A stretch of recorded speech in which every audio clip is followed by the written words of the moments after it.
Il y a encore des sièges. There's still some seats. Please feel free.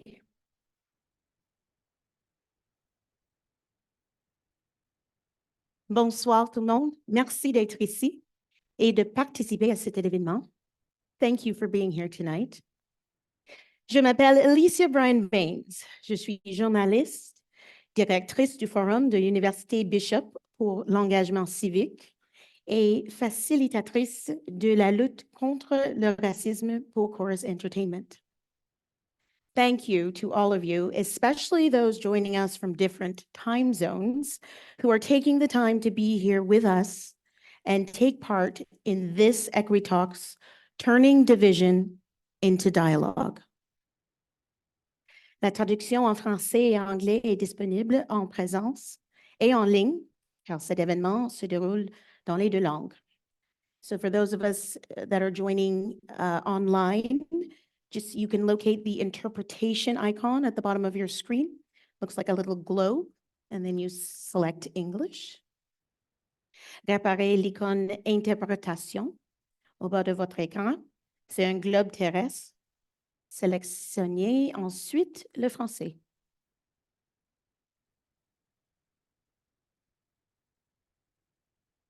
Nous disposons également à l'ASL, American Sign Language, et de la LSQ, Langue des signes québécoise. Si vous avez des problèmes avec l'une ou l'autre des fonctions d'interprétation, n'hésitez pas à nous contacter par le chat et un membre du personnel d'Equitas vous aidera. Now, I would like to introduce you to Odette McCarthy. Odette a rejoint l'équipe d'Equitas en juin 2020 en tant que directrice générale.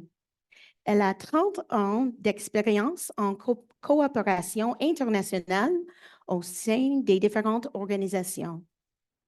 Elle a siégé sur plusieurs conseils d'administration d'organisations. And she's very modest, but on February 7th of this year, Odette received the Karen Takas Award. This award is presented by Cooperation Canada to an individual who, through collaboration, has significantly improved the lives of women around the world and promotes women's equality. Odette sees this as very much as a moment to surface the strength of collective work to advance gender equality. Over 3 decades, she has been working with people from different backgrounds and levels of influence to advance the cause of gender equality with and for others. She believes that it is, above all, the opinions, hopes, and challenges of people in communities all over the world that need to be at the forefront of gender equality efforts. S'il vous plaît, accueillons Odette McCarthy. Let's give her a big round of applause.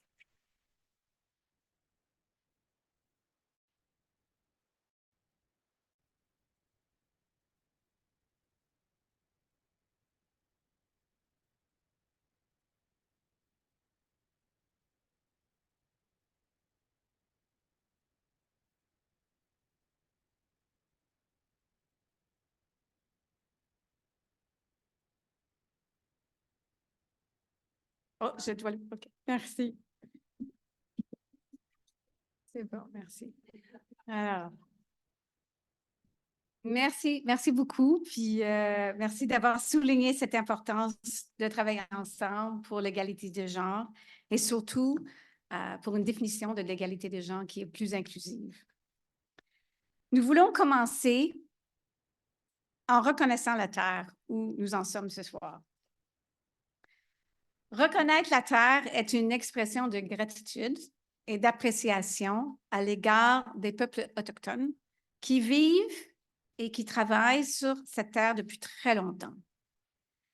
C'est une façon de se rappeler, réfléchir et surtout s'engager dans la réalisation des recommandations de la vérité et réconciliation.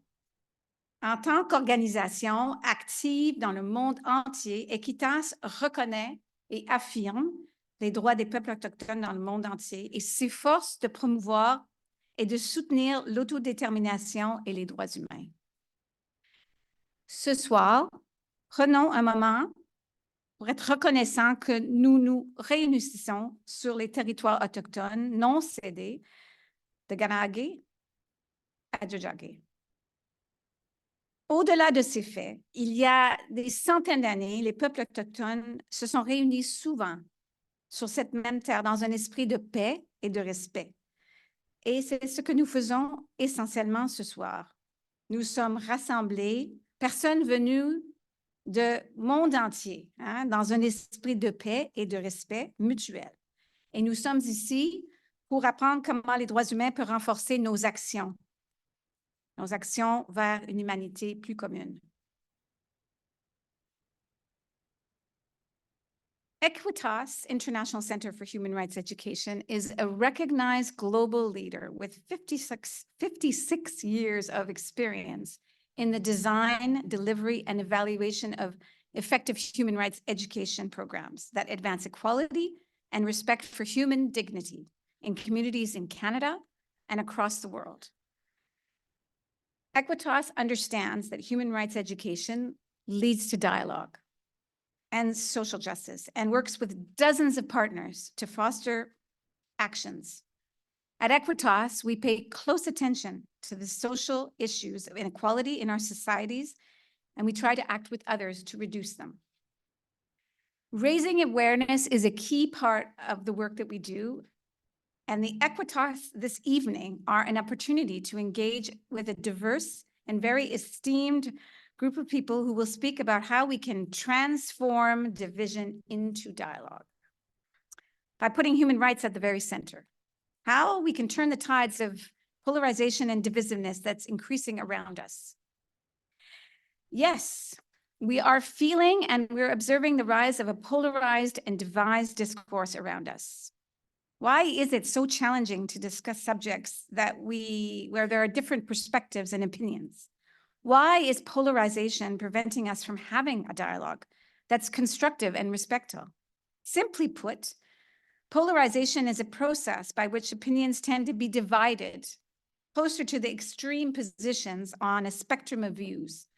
Holding these extreme views renders it challenging to have a dialogue, and it steps us beyond in division. La polarisation est en hausse et nous en subissons des conséquences. La rhétorique de division a dominé le discours public. Les médias sociaux sont devenus un terrain propice à la désinformation et à la division. Et la désinformation a été utilisée pour semer la méfiance, discréditer les opposants politiques et semer le doute sur les principes et processus démocratiques. Les communautés vulnérables et marginalisées du Canada et des communautés à travers le monde subissent de plein fouet les effets de la polarisation. Les récits qui sèment la discorde creusent la fossé en différents extrêmes et alimentent la discrimination et la haine, généralement dirigée contre les groupes les plus vulnérables. Et c'est un environnement hostile. Menace non seulement la sécurité et le bien-être des personnes marginalisées, mais ça perpétue également un cycle de peur et de méfiance au sein de la société. Utiliser une approche de droits humains nous amène à utiliser le dialogue, les conversations et l'engagement avec des personnes ayant des opinions différentes comme un outil permettant de démanteler les divisions. Il nous permet d'écouter, d'analyser la douleur et la souffrance, c'est de reconnaître des histoires et les expériences qui façonnent des perspectives différentes. Il est clé de se rappeler que toutes les personnes, peu importe leur religion, leur capacité, leur genre, leur orientation sexuelle, la couleur de leur peau, devraient jouir de tous les droits humains. Et ça, c'est fondamental pour briser les divisions et rendre un dialogue possible. Et c'est précisément ce que nous allons approfondir ce soir. Cet événement ne serait pas possible sans votre participation et sans la participation de celles et ceux qui sont venus présenter ce soir et des centaines d'autres qui sont en ligne. Et c'est clair que ça ne serait pas possible sans le soutien d'Affaires mondiales Canada. et de nombreux commanditaires, dont TD, Prêt à agir, T-Force et Bell, qui nous ont généreusement accueillis dans les locaux ce soir. Donc, sur ce, je nous invite à des réflexions très fructueuses ce soir.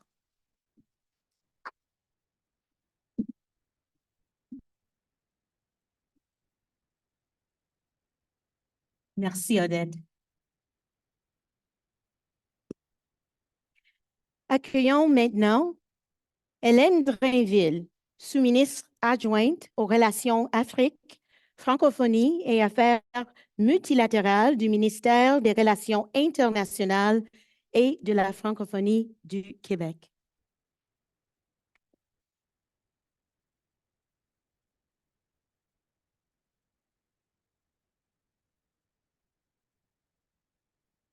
Bonsoir.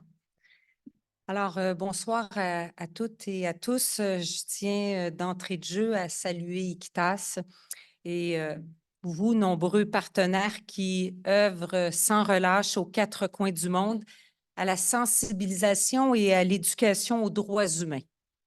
Quelle fierté pour moi, pour des membres de mon équipe qui sont ici ce soir, de prendre part à ce dialogue prometteur pour l'avancement de ces droits fondamentaux ici comme ailleurs. Le rôle des défenseurs des droits de la personne est essentiel et je suis particulièrement heureuse d'avoir été nourrie par des échanges que j'ai eus avec certains d'entre vous ce soir, vous allez vous reconnaître. Je vous remercie chaleureusement pour cette belle invitation. La promotion et la protection des droits de la personne ne sont pas des priorités nouvelles pour le Québec. Dès 1975, nous nous sommes dotés d'une charte des droits et libertés de la personne, la Charte québécoise pour les intimes. Cette charte s'inspire de la Déclaration universelle des droits de l'homme dont on célébrait en décembre dernier le 75e anniversaire.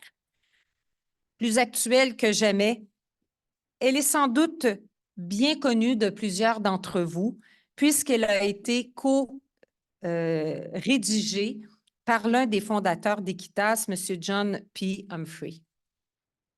Le Québec s'est également déclaré lié à 11 instruments internationaux relatifs aux droits de la personne, soit les 7 principaux pactes et conventions des Nations unies et certains de leurs protocoles facultatifs.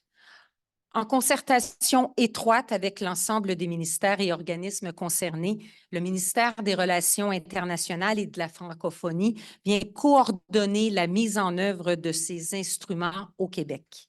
En parallèle, le Québec est proactif dans la promotion de ses valeurs à l'étranger, dont la démocratie, le respect des droits de la personne, l'égalité entre les femmes et les hommes et la protection des droits des personnes LGBTQ+. D'ailleurs, notre ministre des Relations internationales de la francophonie, Mme Martine Biron, est également responsable du dossier de la condition féminine et des droits LGBTQ+. Donc, à cet égard, le gouvernement du Québec vient s'appuyer sur son réseau de représentation à l'étranger qui compte maintenant 37 délégations, bureaux ou bien antennes qui sont répartis dans une vingtaine de pays, notamment au Sénégal, en Côte d'Ivoire, au Maroc, aux États-Unis et au Royaume-Uni. À cet égard, je veux saluer le travail indispensable des organismes de la société civile et des organisations de coopération internationale qui, en plus d'être de précieux partenaires, sont les meilleurs acteurs de première ligne. Vous jouez un rôle inégalable dans l'avancement global des droits de la personne. C'est notamment grâce à l'action concertée et complémentaire de ces sphères gouvernementales et civiles que le Québec rayonne mondialement en tant que nation ouverte, inclusive et progressiste. C'est donc avec fierté que je souligne la contribution du ministère des Relations internationales et de la francophonie à la mission d'Equitas par le biais de son programme de Québec sans frontières. Au-delà d'un financement, cet apport de notre ministère se veut une très grande reconnaissance de l'expertise d'Équitas et de ses partenaires. On avait l'occasion d'en parler tantôt. Par ce soutien, le gouvernement du Québec concrétise son engagement envers la protection des droits de la personne, ici comme ailleurs. Depuis 10 ans, le partenariat entre notre ministère et Équitas a permis d'appuyer des associations, et je vous donne quelques exemples de la société civile au Maroc et en Tunisie, dans leur quête d'une plus grande justice et inclusion sociale. On a aussi appuyé la participation citoyenne de femmes au Sénégal.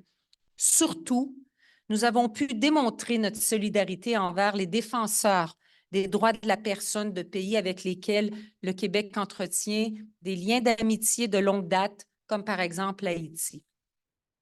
J'ai eu tantôt le grand privilège, et je dirais l'honneur, de m'entretenir avec des représentants de Courage. Dans le cadre de ce plan de soutien engagé pour Haïti que la ministre a annoncé dernièrement, nous avons reconduit notre appui financier à Équitas et à Courage pour leurs activités de mobilisation en Haïti, et j'en suis très heureuse. En conclusion, le gouvernement du Québec va poursuivre ses efforts pour faire la promotion active des droits de la personne et pour respecter ses obligations en la matière. La lutte pour la reconnaissance des droits de toutes et de tous est une responsabilité sociale et collective. Merci sincèrement d'y prendre part et bonne soirée.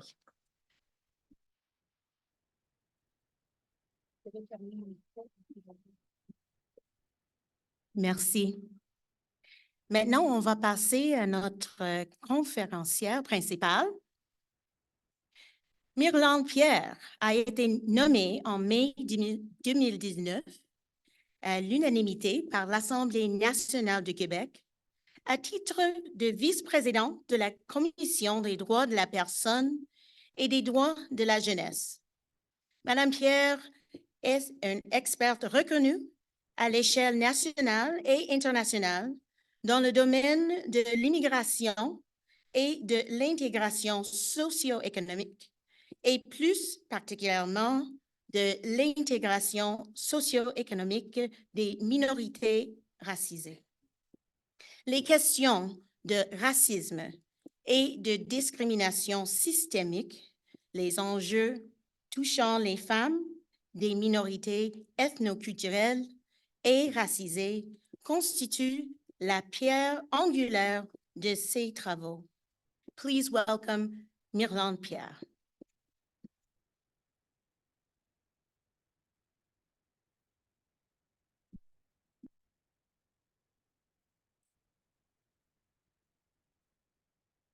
Alors, merci beaucoup pour cet accueil.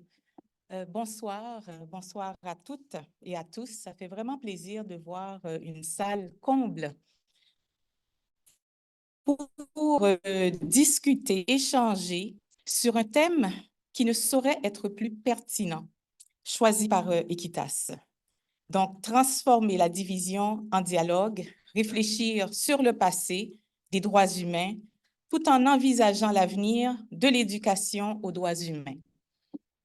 Alors, je voudrais tout d'abord féliciter les organisateurs pour cette initiative et les remercier chaleureusement pour cette invitation à participer à cette importante rencontre sur la division et le dialogue. Je m'attarderai plus particulièrement au rôle que peut jouer l'éducation aux droits pour amener ou rétablir ce dialogue nécessaire. Alors, dans une ère où la polarisation, la crispation du débat public semble occuper une place toujours grandissante, quelles pistes de réflexion citoyenne et démocratique porteuses sont à explorer pour fortifier le socle d'une société plus inclusive, solidaire et égalitaire? Comment, par exemple, concevoir des espaces de dialogue comme celui-ci qui permettent aux multiples voix, dont celles qui, pendant longtemps, ont été invisibilisées par divers systèmes d'oppression et des marqueurs tels que le genre, la race, le handicap et la classe, de s'exprimer en toute égalité et dans le respect des perspectives qu'elles apportent. Comment le dialogue peut-il contribuer à repenser le lien social pour un mieux vivre ensemble, dépassant les clivages? Alors, telles sont les principales questions auxquelles je vais m'attarder en tentant de proposer quelques pistes de réflexion pour alimenter la discussion qui suivra avec d'ardents défenseurs des droits humains à l'échelle nationale et internationale. Alors, comme vous le savez, nos sociétés sont actuellement marquées et Madame McCarthy l'a bien mentionné, nos sociétés aujourd'hui sont marquées par d'intenses désaccords. Ceci, en plus de ne pas toujours favoriser le débat et l'échange, emporte parfois des risques d'atteinte aux droits protégés par la Charte des droits, chèrement acquis par des catégories de personnes historiquement discriminées. On l'a vu au courant des dernières décennies. Ce sont bien souvent des enjeux de droits touchant des groupes minoritaires ou minorisés qui ont suscité des controverses. Pensons par exemple au vif débat sur la question de l'accommodement raisonnable fondé sur le motif religion ou les initiatives entourant l'interdiction du port des signes religieux. Pensons également aux discussions campées au sujet de la reconnaissance ou non de la dimension systémique du racisme et de ses manifestations, dont le profilage racial. Donc, des questions qui ne sont pas uniquement théoriques, mais qui sont incarnées dans le quotidien de personnes et des populations. Pensons également aux événements remettant en question l'étendue et les limites de la liberté académique au regard des propos offensants.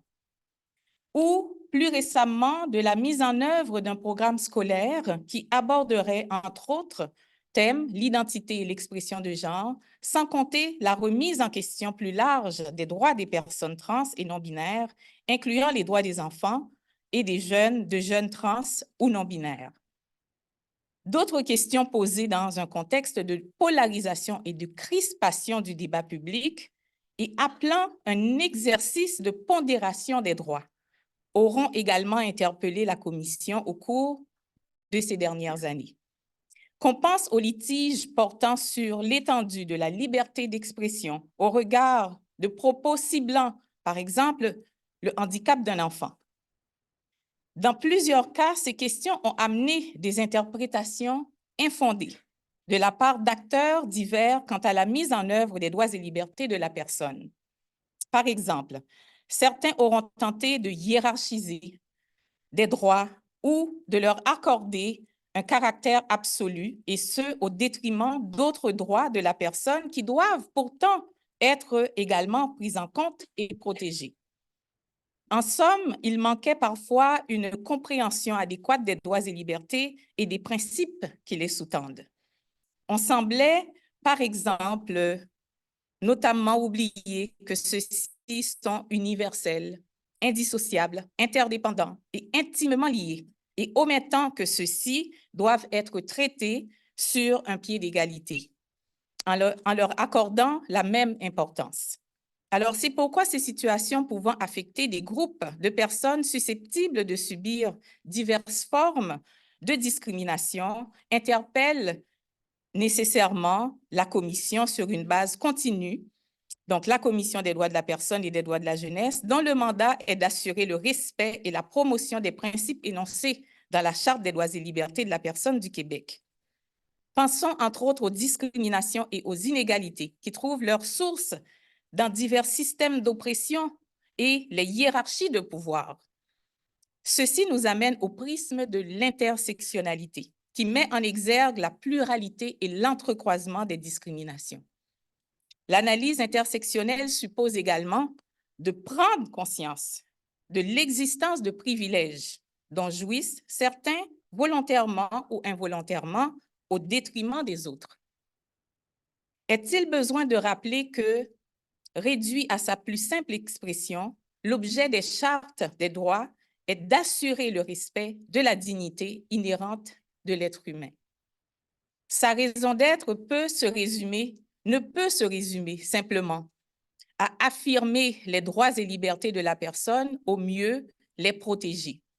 Ainsi, au moment de présenter le projet de charte québécoise en 1975, on insistait sur le fait que le but d'une charte des droits est d'affirmer solennellement les libertés et droits fondamentaux de la personne afin que ceux-ci soient garantis par la volonté collective de mieux protéger contre toute violation.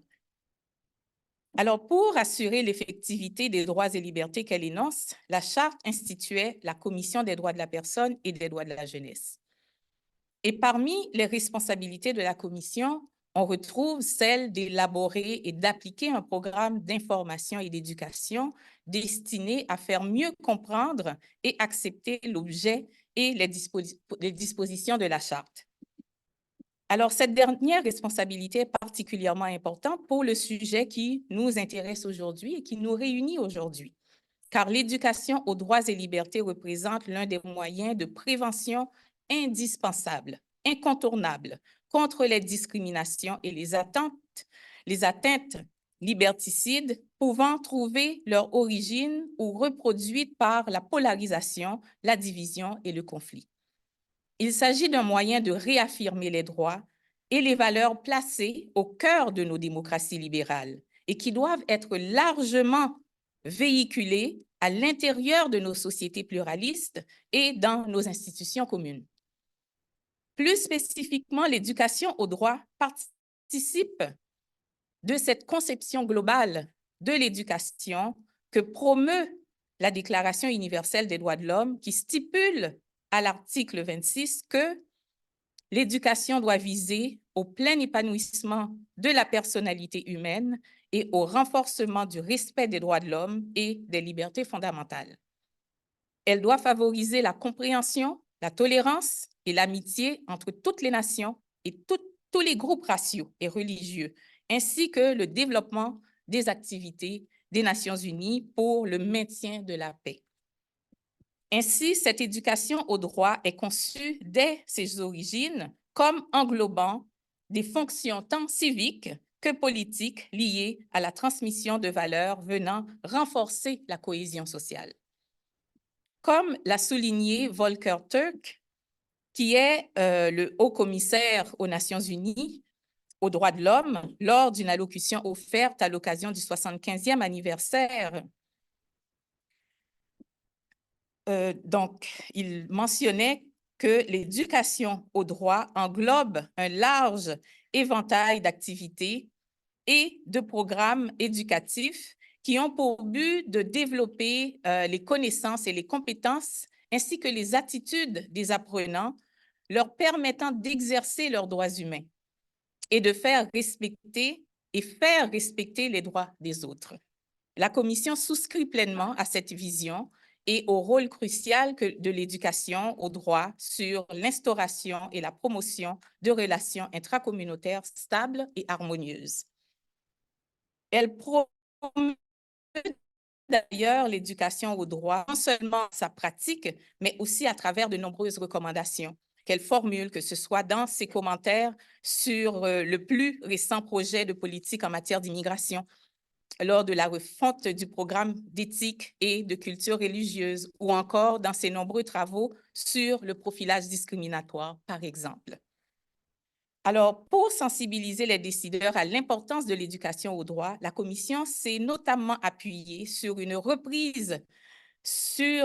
d'une reprise, sur le programme mondial en faveur de l'éducation aux droits de l'homme qui s'est déployé au cours des 20 dernières années à travers différentes phases. Alors, j'aimerais revenir sur 2 de ces phases de ce programme qui cible des secteurs distincts de la société et qui ont particulièrement nourri notre propos et notre réflexion.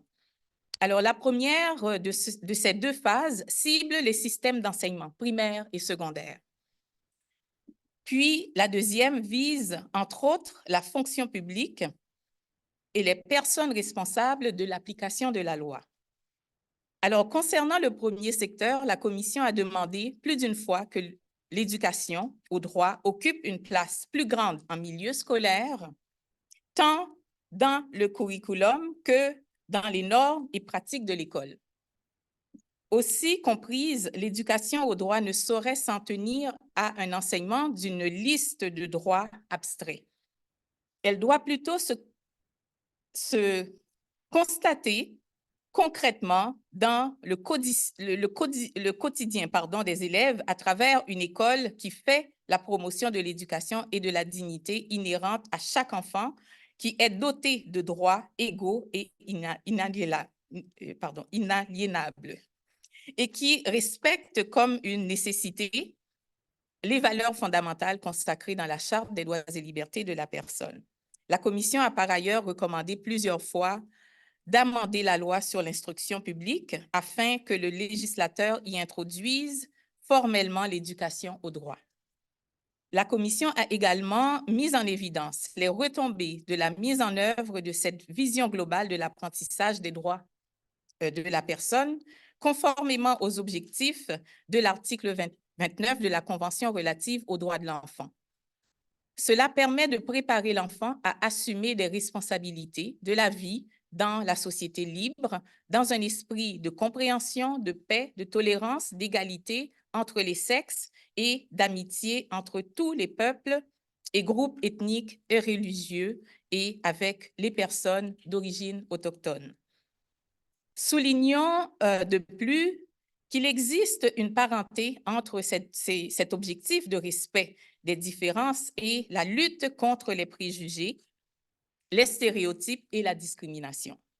L'éducation aux droits et libertés doit donc aussi s'attarder à déconstruire des phénomènes tels que le racisme, la xénophobie, le sexisme, l'homophobie et la transphobie, tout en prenant soin d'adapter les apprentissages selon le stade de développement des apprenants. L'école devrait également amener les élèves à mieux comprendre les recours existants, dont le mécanisme de protection prévu à la Charte en cas de discrimination ou de harcèlement fondé sur l'un des 14 motifs interdits par la Charte. Par ailleurs, si l'éducation au droit interpelle nécessairement l'école, elle concerne également d'autres secteurs de la société ainsi que d'autres institutions. Ceci nous amène à la deuxième phase du programme mondial en faveur de l'éducation aux droits de l'homme et à son intérêt pour le renforcement de la capacité des titulaires de devoirs qui ont l'obligation de respecter, de protéger et de réaliser les droits de l'homme, les droits des personnes placées sous leur autorité et de satisfaire cette obligation. Et ce constat impose que les institutions portent une attention renouvelée dans l'énonciation et l'application de politiques publiques et du droit en tenant compte qu'elles sont également traversées par des rapports sociaux qui évoluent tant dans leur narratif que par ceux qui participent à leur transformation. De façon concomitante, l'éducation au droit peut contribuer à préserver et rétablir la confiance que les populations en général et les groupes qui la composent portent envers ces institutions. La foi dans les institutions sociales et politiques est d'ailleurs l'une des valeurs démocratiques au fondement même de la Charte. Alors, pour conclure, ces premières remarques sur l'apport de l'éducation au droit dans le secteur clé de la société, j'aimerais rappeler l'importance qu'elle doit prendre dans les activités de sensibilisation destinées plus largement à la population québécoise. En effet, développer l'éducation aux droits et libertés de la personne de manière à les rendre plus intelligibles pour l'ensemble de la société permettra de déconstruire certains mythes et des préjugés qui sont tenaces et je dirais même cristallisés. Alors, cela créera une mobilisation plus grande en faveur des changements qui sont nécessaires. Petite gorgée d'eau.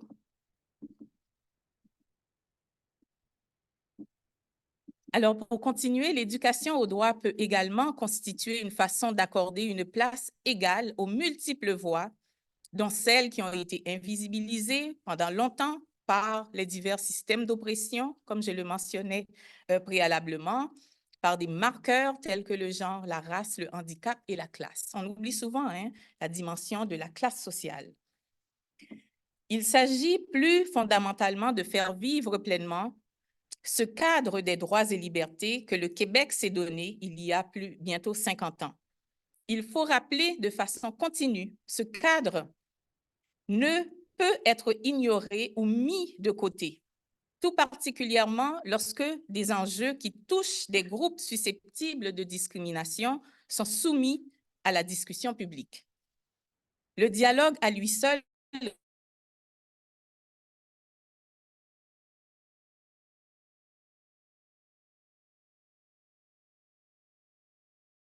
risque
use the Menti app on your phone in our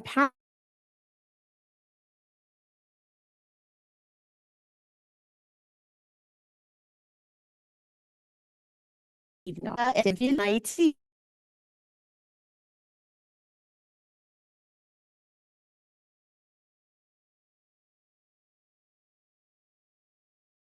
Directrice en droits humains, spécialiste genre.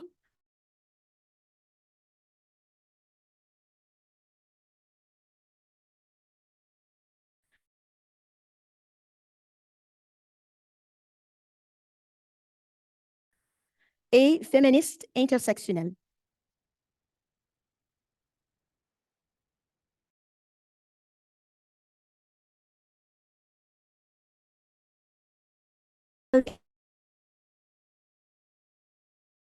Sovereignty and sustain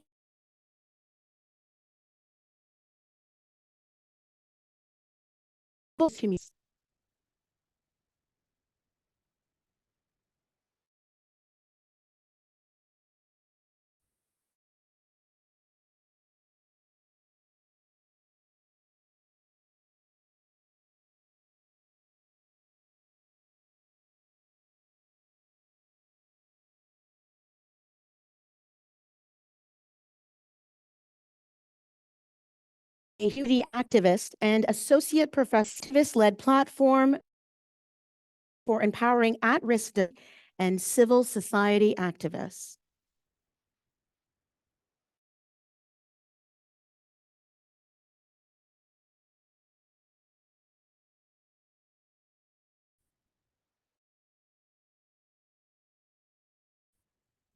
And of course, our guest of honor, Milan Pierre.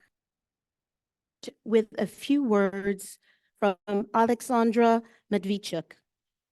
Alexandra is a former participant at the Equitas International Human Rights Training Program and the director of the Center for Civil Liberties in Ukraine.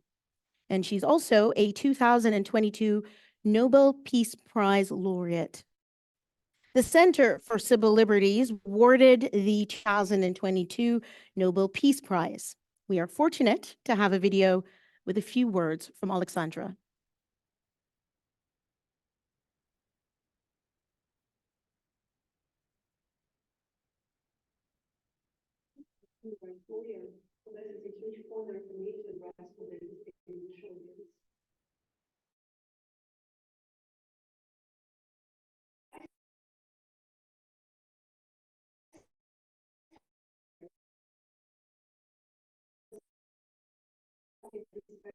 Education.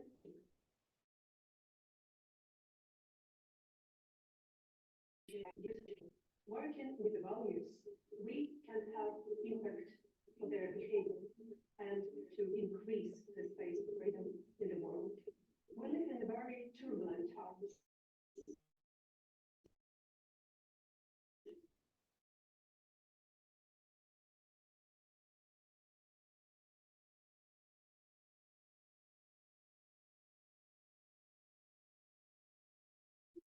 I told like this not because I live in a place, but more often because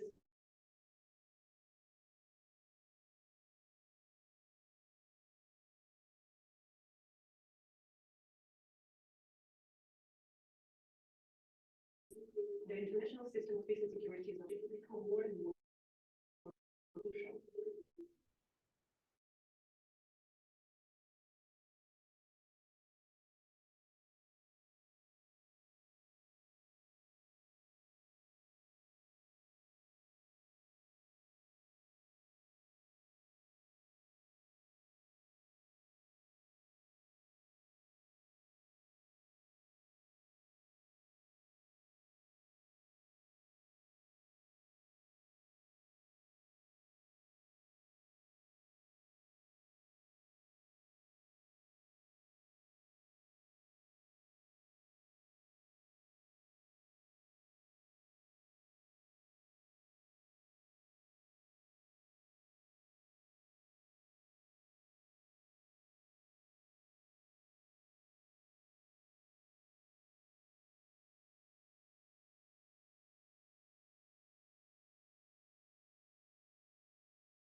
démystifier certains stéréotypes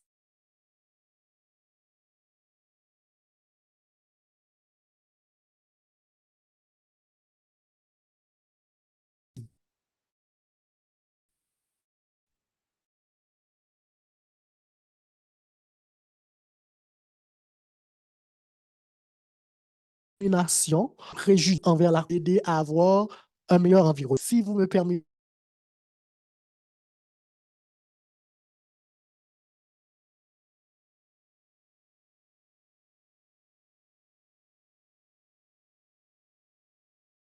la phobie, quand on a envoyé les invitations, il y avait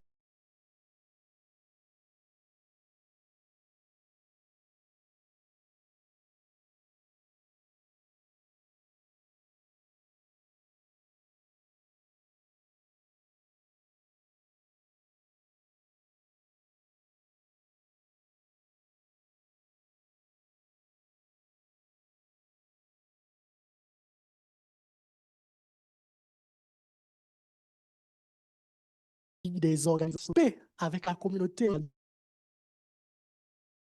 possibilité d'organiser 2 formations nationales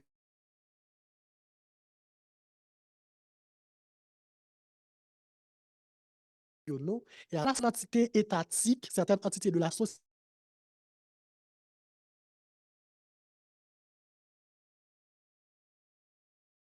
la notion et plus sur les droits de l'homme. Et je peux dire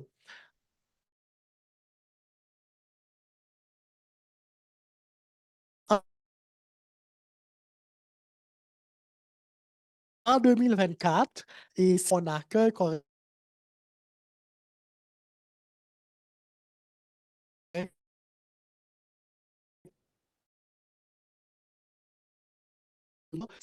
Oui, project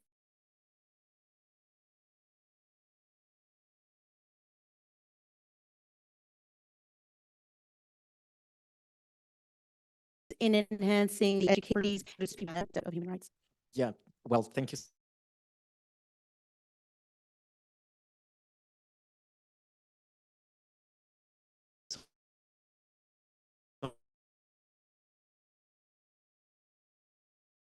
much for the organizers, and thank you for having me here. It's an honor. It's very important to recognize that the human rights frame in the context of and the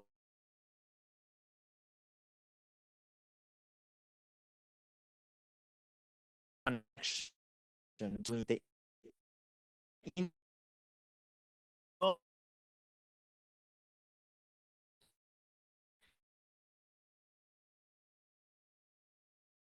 and the community and how that individualistic point of view is counteracting a lot of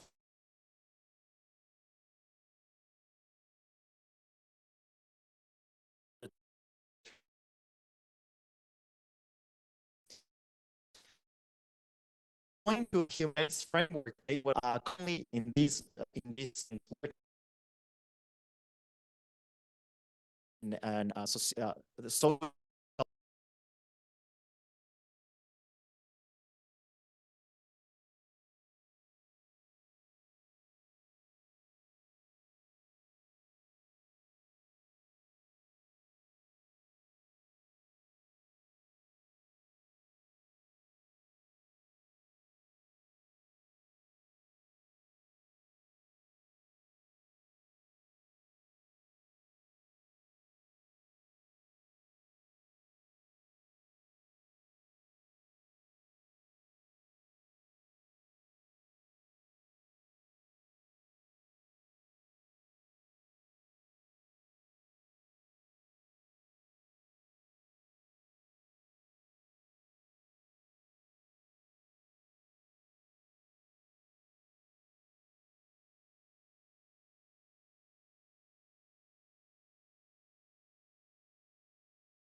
recognize the land, the nature. And I think we are receiving a reminder this year with our weather that is around, that is not normal. And I think it's in front of all of us. So we need to recognize the rights of the land as well.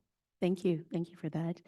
Maywant, sort of in the context of the repression of human rights activists, how can we engage them in strengthening democracy and dialogue in Canada and around the world? And can human rights education play a role in doing that? Sure. Thank you very much for the question. Just to continue with the bad news about the repression of human rights in civic space, I was reading a report this last weekend. The Civicus is a global organization. Every year they publish a report on the state of civic space globally. And the last report for 2023 just came out a couple of months ago. And I was struck by the data. So this year, for the first time, they recorded that 86% of the humans, people in the world, are living in spaces and places and countries where human rights are repressed, civic space is shrinking, and people don't have the freedom for assembly, association, and expression. Only 2%, they recorded, only 2% of the people in the world live in places where their rights are respected and protected. I think that gives us sort of a picture of globally of the repression of the growing repression of human rights, of civic space, of backsliding of democracy, and the rise of polarization, which is the topic of today's discussion. And unfortunately, activists, human rights defenders, sort of bear the brunt of the violation of human rights and the repression of civic space.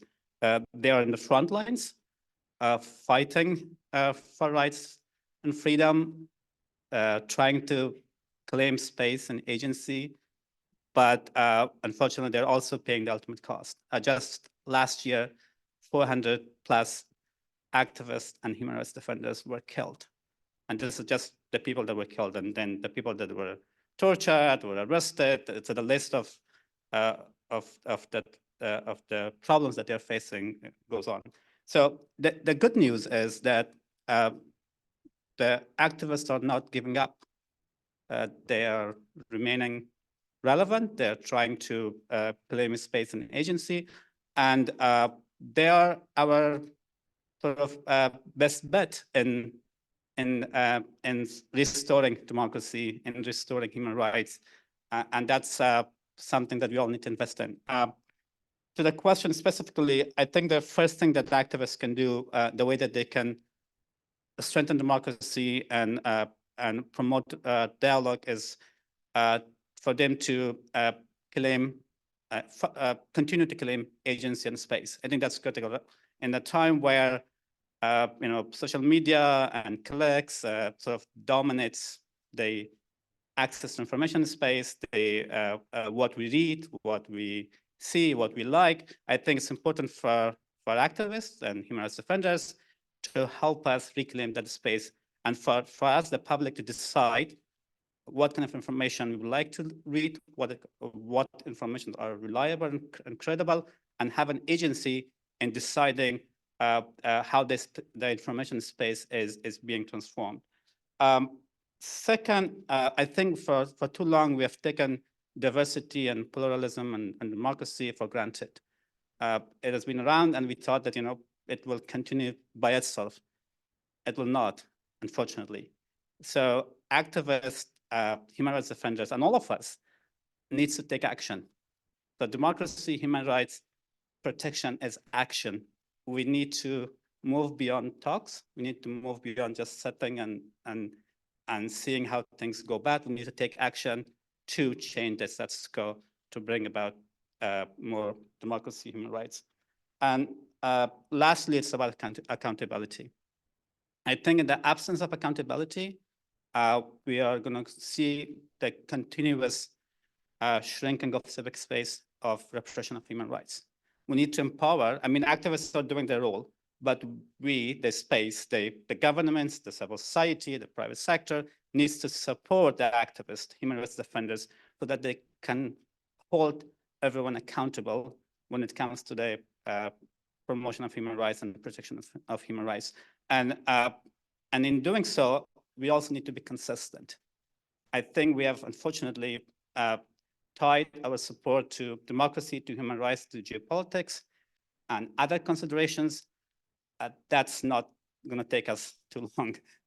So we need to make sure that we remain value-driven stakeholders in this space and do advocate for our shared values in a consistent manner beyond geopolitics, beyond short-term, sort of short-sighted approaches. I'll stop at that. Thank you. Mhm. So, Mirlan, given what you've just heard and what we just heard from Maywon, quel est le rôle d'une commission de droits de la personne pour créer un dialogue? D'accord, merci pour cette question, mais je pense que les collègues sur le panel ont proposé vraiment des pistes, mais aussi des actions concrètes qui peuvent être envisagées pour justement favoriser ce dialogue dans une société où les sociétés, le Québec n'est pas exemple, mais ce sont dans le débat public, comme je le mentionnais, il y a cette espèce de controverse autour des questions, pourtant des questions, des enjeux sociaux qui sont importants pour nos sociétés contemporaines. Et la Commission a notamment le rôle donc de protéger, de promouvoir les droits et libertés prévus à la Charte québécoise. Et nous prenons position, par exemple, lorsqu'on sent qu'il y a justement cette sorte de polarisation ou de crispation dans le cadre d'une question donnée. Prenons par exemple la question de l'immigration, qui suscite toujours quand même, oui, un questionnement normal, comme dans toute société, mais lorsqu'il arrive cette crispation et aussi des mythes autour des questions d'immigration ou de migration, actuellement qu'on peut parler de migration transnationale, mais la Commission va prendre position. Nous avons par exemple émis une déclaration qui appelle la société, les acteurs, les responsables aussi, les décideurs à rappeler le rôle de l'immigration au sein de la société québécoise. Une immigration qui participe non seulement au développement social, culturel, identitaire, mais c'est une immigration qui participe à l'édification de la société québécoise. Et ça, ben, on a rendu public une déclaration, ne serait-ce que pour finalement, parfois sur certains enjeux, il faut s'élever, il faut prendre ce recul nécessaire et s'appuyer sur des faits probants et non sur des impressions, par exemple. Donc ça, la Commission le rappelle constamment à travers ses prises de position, l'importance de s'appuyer sur des faits, des éléments, des cadres normatifs aussi qui existent et éviter justement ces dérapages, parfois des amalgames qui induisent dans l'opinion publique des éléments qui sont tout à fait erronés. Donc, c'est aussi le rôle d'une commission, parfois de prendre position publiquement par des déclarations, des lettres ouvertes. Alors voilà, donc nous déployons vraiment tous les leviers dont dispose la Commission pour justement rappeler la question des droits de la personne, des droits fondamentaux et le cadre de la Charte qui invite justement à prendre en considération les droits des uns et des autres pour favoriser ce dialogue nécessaire dans nos sociétés. Merci. And how do we explain, you mentioned sort of this polarized context that we're all living in. How do we explain it, what we're witnessing? And what is the role of human rights education in that? Pearl, if you'd like to address that.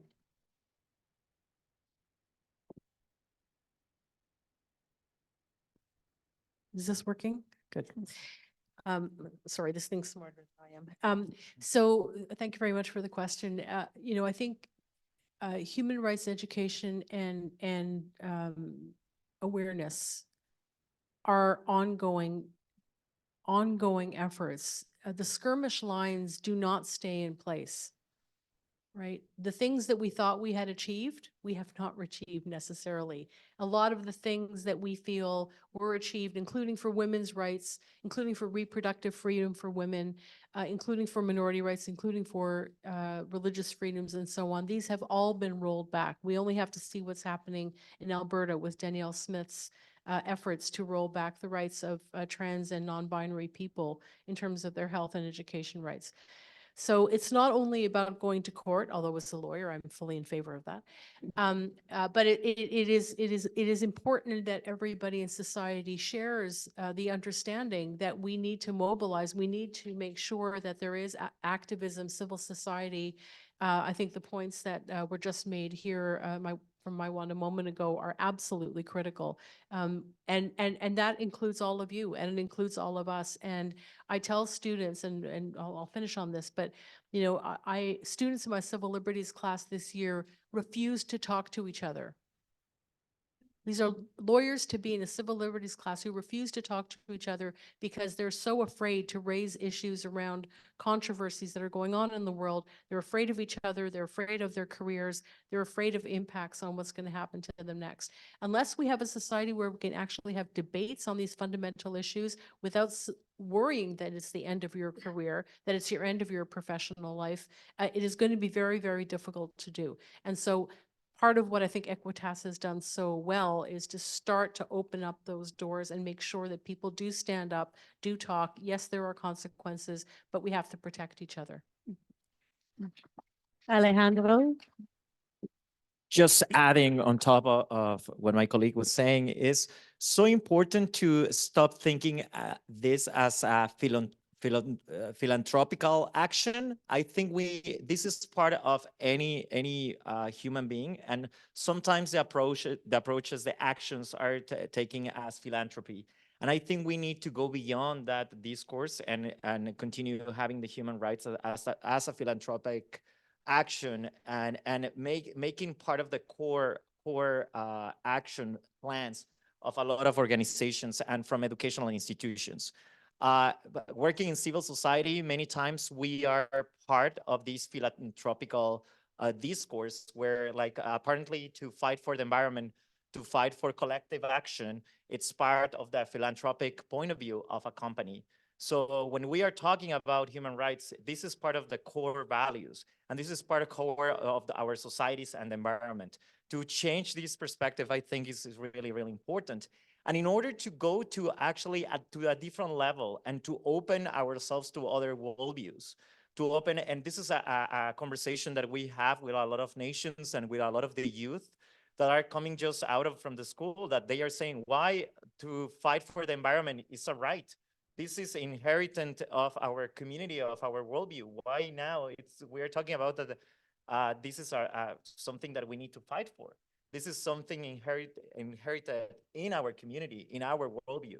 So to have these different perspectives, and how from a policy standing point of view, we can start creating better policies that already reflected all these worldviews. Thank you. I'd like to give, if there's anyone else on the panel who would like to address that before we move on. No? Okay. Les gens sont souvent divisés sur ce qui constitue une violation des droits humains. Comment pouvons-nous amener les gens à comprendre que sont les droits humains et ce que signifient les violations des droits humains? So, Etera, est-ce que tu veux? D'où vient encore le rôle de l'éducation en droits humains? Et je pense que l'éducation en droits humains est extrêmement importante. Et on peut utiliser l'éducation en droits humains pour pouvoir aider les gens à comprendre c'est quoi les droits humains et c'est quoi les violations des droits humains. Assez souvent, les gens ont tendance à confondre les violations de droits humains ainsi que les infractions des droits communs. Et permettez-moi de prendre encore des exemples de mon pays. Je pense qu'à travers l'éducation en droits humains, on peut éduquer les gens sur, on peut éduquer les gens de les faire comprendre à qui on doit s'adresser en cas de besoin, quels sont les droits humains, qu'est-ce que c'est les droits humains, quelles sont les violations des droits humains. Parce que si on éduque si on éduque les gens, on utilise l'éducation aux droits humains pour former, sensibiliser, ça peut mieux s'orienter, ça peut aider les gens à mieux s'orienter. Et l'éducation aux droits humains, pour moi, est cruciale, comme je disais tout à l'heure, parce que les droits humains sont universels. Les droits humains ne sont pas un buffet. C'est pas quelque chose qu'on peut venir de dire, ben moi, je choisis ceci, je laisse de côté ceci. À travers l'éducation en droits humains, ça peut aider à mieux travailler ensemble, à mieux appréhender et les mouvements qu'on mène pour le respect des droits humains. Et ça peut aider aussi à savoir et qui doit faire qui doit faire quoi.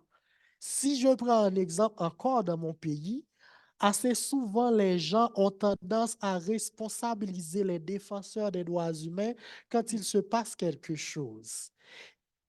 Si on utilise l'éducation en droits humains, ça peut aider aux gens à comprendre quelles sont les responsabilités de chacun. C'est-à-dire, quand il y a violation de droits humains, à qui s'adresser? Quand il y a de violation de droits humains, c'est un acteur étatique. Bon, vous connaissez déjà, je ne vais pas redéfinir, mais je pense que c'est toujours à travers l'éducation en droits humains, on peut aider aux gens à comprendre, à mieux comprendre c'est quoi les droits humains et quelles sont les violations des droits humains. Merci. Puis, pour arriver à ce point, avoir l'éducation, comment est-ce qu'on protège comme la sécurité de ceux qui ont ce message? How do we protect the security of activists who are in this work so that they can take part in doing the education? Maiwa? Sure. When it comes to the security and safety of activists and human rights defenders, I think, unfortunately, it's the most difficult time from that perspective. They're under attack across the world.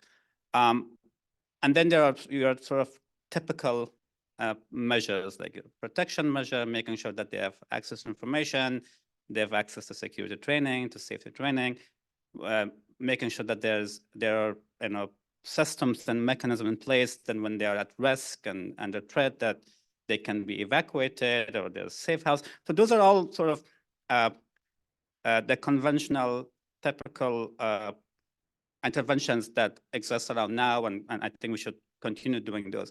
But another way that I look at safety and security of activists and HRDs is also letting them make that choice in an informed way that enhances their agency in deciding when it is safe, when it's not safe. So unfortunately, what I see a lot in human rights interventions and programs when it comes to HRDs, human rights defenders, safety and security, we make decisions for them. Particularly we now that I'm new to Canada, I've been here only for a year, but I see this as this sense of liability and responsibility and making sure that we're not sued and that, all of that consideration, which I understand it fully, but what that takes away is for activists themselves to make the choice that if something is putting that person at risk or not, or if that risk is worth it or not. I think in a lot of debates that around safety and security, we missed that point. And that's super important. We need these people to make their own choices. We need to provide them with information so that they can make the informed choice, but enough that they need to respect their choices. Because if, sometimes we may, coming from risk-averse context, we may decide that something is too risky. But maybe for us, for somebody like me who comes from Afghanistan, level of risk and sort of is different. So we need to respect and acknowledge that and let people make their own choices in an informed way. Thank you. Thanks for that. Now we're going to take some questions from the public. So you have the app and an opportunity throughout the evening to do so. The first question is for Pearl. Que pensez-vous d'intégrer la sociologie dans les écoles de droit pour aider à la dépolarisation? Cette question vient de Katie Seda.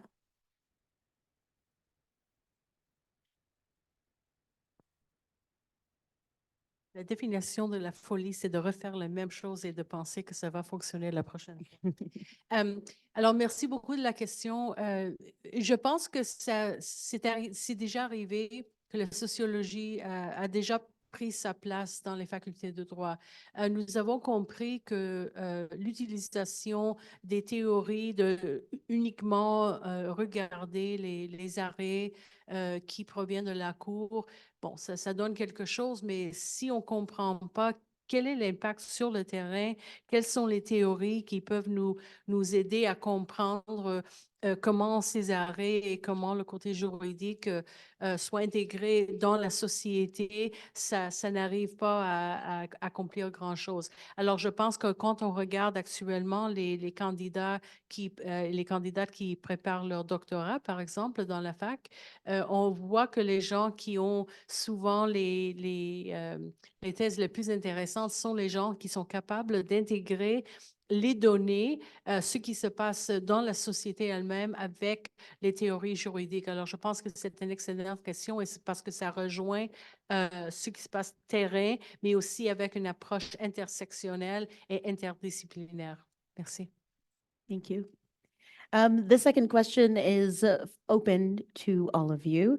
La deuxième question, c'est sur le plan de imputabilité, quel mécanisme ou levier des individus, les groupes et organismes en défense des droits peuvent-ils activer pour rendre imputables les instances qui violent les droits?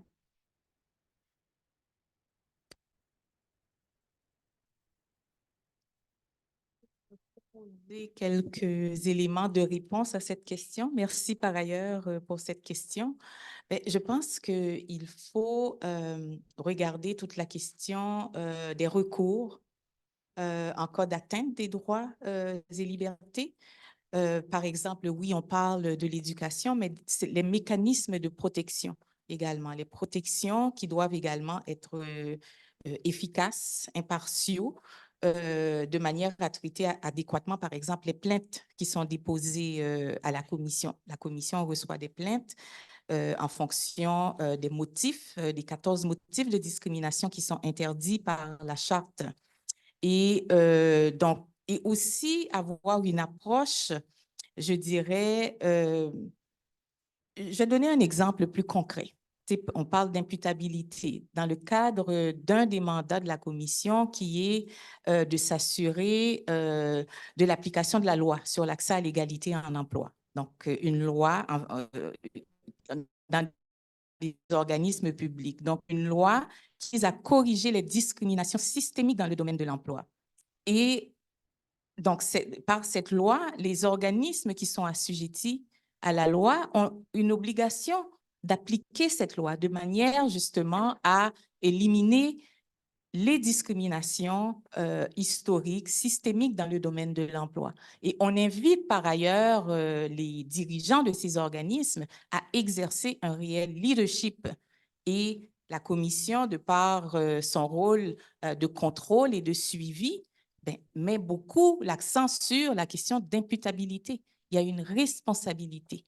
Alors, donc voilà, ce sont des mécanismes qui sont en place. Il y a des cadres normatifs sur lesquels on doit s'appuyer, mais aussi à travers la commission, les mécanismes de recours, par exemple les plaintes auxquelles je faisais référence, qui peuvent justement venir renforcer et surtout, lorsqu'il y a atteinte aux droits et libertés, de recourir à ces mécanismes pour protéger les droits et défendre les droits des personnes. Merci. Pearl, you wanted to add to that? Yeah, I just want to jump in on that just for one sec.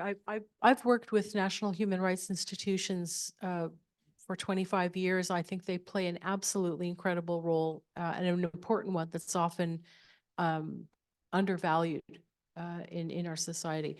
But I think, we also need to recognize the significant shortcomings that human rights commissions have faced in terms of the resources that they have access to. It's not the kind of thing that all of our colleagues around the table can talk about themselves, but I think it's important to recognize that they do face major challenges, and access to justice is one of them.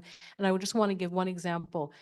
Because of the numerous attacks in many respects that have been waged against the Quebec Human Rights Commission's jurisdiction, and issues regarding, I think we need to be honest, talking about delays, talking about the number of years it takes to get cases through the system, and because of these restrictions, the Quebec Human Rights Tribunal, so the one after the commission, your case is looked at by the commission, then it goes up to a tribunal, received last year fewer than 50 cases. 50. Can I just compare that to Ontario last year, where they have a direct access system, and last year they received and adjudicated 3,500. So when we're talking about access to justice and the capacity to meaningfully deal with these complaints and to deal with impunity, the reality is that many of our systems are in significant need of reform. And instead of criticizing and attacking these institutions from the outside, we need to be supporting them and moving forward to ensure that the government reforms them in a way that ensures that those who need these systems most have access to them. Thanks for that. We'll take a final question from the public. This one says, polarization is in our society, but also in our families. What advice do you have for individuals who want to have brave conversations within their families about human rights issues? Et puis c'est ouvert à tout le monde de répondre. It's a tough one. So, I started sort of my activism work when I was in high school. And one thing back in Afghanistan, but one thing I learned through that experience is the power of learning and education and at early age. I think it's so important if we can, in the family, if we can help our children at early age, sort of bring them up with these values of diversity and pluralism and respect to each other. I think that's critical. We need to be open. We need to create space for open discussions at the families, at high schools, so that at early age, young people are exposed to these discussions, understands the values of living in a pluralistic society. I think that's critical. Thank you. May I add something quick Please to do. that one? Please do. Yes. I think one personal thing that has been very useful to have debates in my close circle is to actually learn how to debate, how to have a discussion. You don't have to win. It's not about one winning to the other one. It's just about listening to the other. I'm going to give you some arguments. I'm going to listen to your arguments. That's it. And learning how to debate, how to have a healthy discussion, something that we are missing in many places. Thank you. And if we could please, yes, thank all of our panelists. Give them a big round of applause. Merci de tous les panélistes. We got to benefit from their wisdom and their experience tonight. Maintenant, j'invite Christiane Bessong de TD à dire quelques mots. Christiane Bessong est le directeur régional de développement des affaires communauté noire de groupe Banque TD.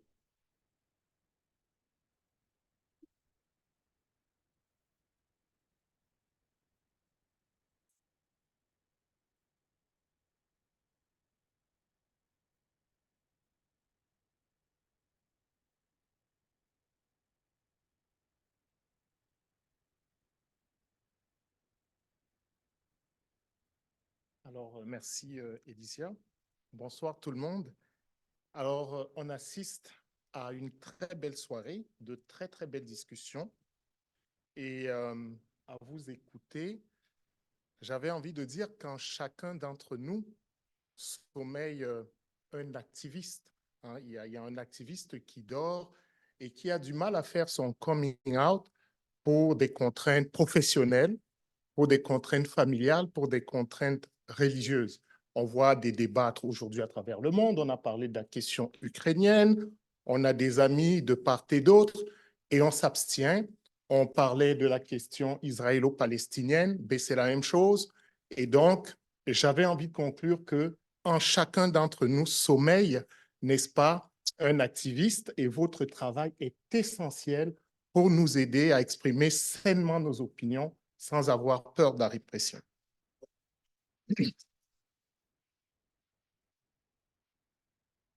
C'est donc un privilège pour moi d'avoir pu assister à ce forum en compagnie de plusieurs de mes collègues de la Banque TD, parce qu'à la TD, on ne fait pas que, si vous voulez, donner de l'argent, on veut être présent, on veut vous accompagner, on veut vous soutenir sur le terrain, et merci pour le travail que vous faites. Pour nous, à la Banque TD, l'inclusion et l'équité et la diversité sont des valeurs fondamentales qui guident chacune de nos décisions. C'est par l'entremise de notre plateforme citoyenne, la promesse TD Prêt à agir, que nous soutenons des actions comme la vôtre et que nous souhaitons participer à la mise en place d'un milieu où tout le monde peut s'adapter et s'épanouir. Et pour ce faire, la TD s'est engagée à remettre un don aux collectivités d'1 milliard de dollars d'ici 2030 dans 4 domaines qui soutiennent le changement, encouragent le progrès et contribuent à rendre le monde meilleur et plus inclusif. C'est dans cette optique, et justement parce que nous partageons des valeurs fondamentales communes, que nous entretenons ce partenariat avec Equitas. Merci de nous permettre de contribuer à vos côtés à transformer les divisions en dialogue, le thème de ce soir, ainsi qu'à bâtir un monde meilleur, plus inclusif, où chacun peut trouver sa place.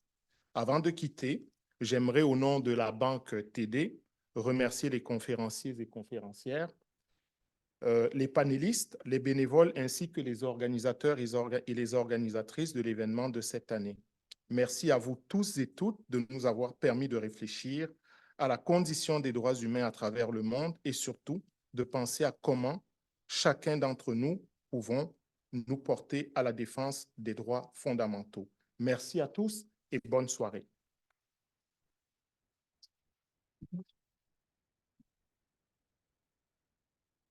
Merci. Je donne maintenant the final word to André Beaulieu and Inès Jabal Pourwala. Je les invite. André Beaulieu est première vice-présidente des services généraux de Bell, notre hôte ce soir pour notre événement en personne, et président du conseil d'administration de Equitas. Inès Jabal Pourwala is a board member at Equitas and global director of Vinex Viral Neuro Exploration and founding CEO of Brain Canada.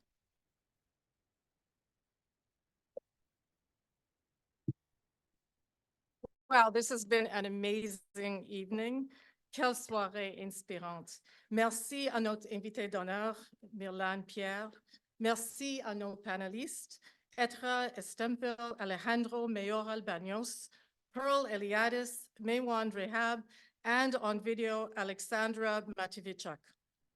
You have all shown us the power of creating spaces for dialogue and how that is the pathway to a more enlightened, respectful, just, and peaceful world.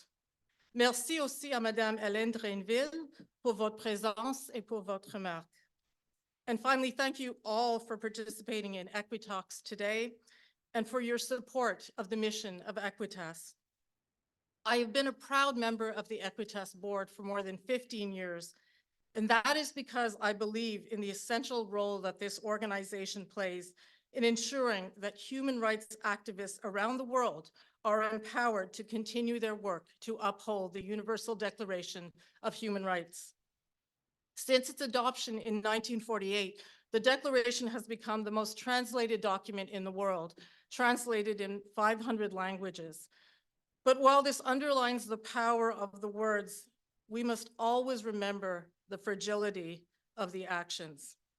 Every day, in ways apparent and more subtle, we see examples of this. And I hope that you'll leave with a greater understanding that as we're all interconnected as humans, each of us has a stake in protecting and defending the human rights of all. Et maintenant, c'est un grand plaisir de passer la parole à notre président du conseil d'administration, André Beaulieu. Merci, Inez. Merci, Inez. Small speech. Someone said earlier, I think it was Marwan, or someone talked about making a coming out. So I'd like to make my coming out this evening. This looks like an appropriate room. I'm a capitalist human rights defender. And it's tough for me to admit, but I think that's my true nature. Et dans ce contexte-là, mon rôle ce soir, c'est de remercier les commanditaires de la soirée de ce soir, notamment parce que Equitas, même si on a organisé ce soir un groupe de discussion, n'est pas un organisme qui est basé sur la réflexion, mais un organisme qui est basé sur l'action, avec des programmes qui sont déployés au Canada et un peu partout dans le monde. Donc, on a besoin de ressources financières importantes pour faire notre travail, même si on a une extraordinaire équipe sous la direction d'Odette qui accomplit des miracles avec peu de moyens. On a des partenaires au gouvernement fédéral, bien sûr, mais aussi au gouvernement provincial. On a des fondations, des gouvernements étrangers qui nous aident, mais on reçoit aussi des dons importants de nos partenaires du secteur privé. Au tout premier titre, la Banque TD, qui est un partenaire depuis plus qu'une décennie. Merci, Christian, d'être là ce soir avec vos collègues. So I will go through a short list, and if you bear with me, then it'll be my role to free everyone to go and complete their evening. So I mentioned TD, long-term partner. T-Force this evening was a gold partner. CGI, local technology company, was a silver partner along with SCI and PwC. Thank you very much for helping this evening helping us make a success of this evening. We also have in the room representatives from Salesforce, Sagem.com, Fortigo Freight, Ford Canada, Alliance, who have been, in many cases, partners for many years. Thank you. And then finally, from Telecom, Transelec, Forte, Amdocs, and Air Canada, thank you for supporting Equitas multiple times in recent years, and again this evening. C'était un plaisir de passer cette soirée avec vous. Merci à tous nos panélistes. Merci aux organisateurs qui ont fait un travail fantastique. Everyone, have a good night.